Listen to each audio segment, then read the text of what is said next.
Plaisir de recevoir sur ce plateau le professeur Kayamba Chichi Douba, qui est professeur de droit constitutionnel à la faculté de droit de l'Université pédagogique nationale et chef du département de droit privé et judiciaire. Il est aussi directeur du Centre congolais d'études et recherches constitutionnelles.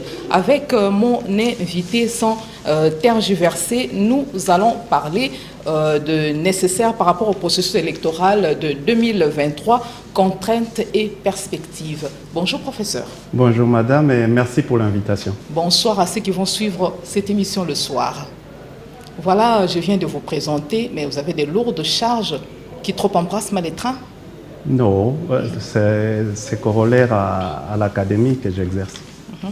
Voilà, l'émission, pour que ça soit un peu bien organisé, c'est une émission qui sera scindée en deux. En deux, dans le sens, nous allons parler du déroulement. En première position, nous allons parler des contraintes auxquelles doit faire face la République démocratique du Congo, notre pays, pour atteindre l'objectif d'organiser les élections en 2023. Là, vous voyez déjà la date. Et puis, la deuxième concerne les réformes électorales consensuelles et les séquençages des opérations électorales. Voilà, professeur d'entre-deux-G, quelles sont les contraintes auxquelles doit faire face la République démocratique du Congo, notre pays, pour atteindre l'objectif d'organiser l'élection en 2023? D'accord, merci madame pour la question.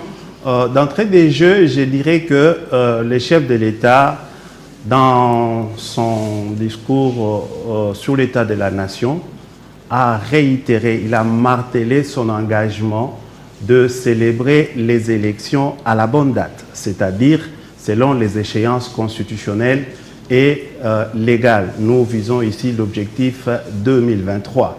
Alors la question qu'il faut se poser, c'est de savoir est-ce que notre pays, la République démocratique du Congo, à ce jour, est-elle préparée pour accomplir cet objectif de célébrer ces élections, c'est-à-dire les élections présidentielles, législatives et provinciales dans l'échéance constitutionnelle de 2023.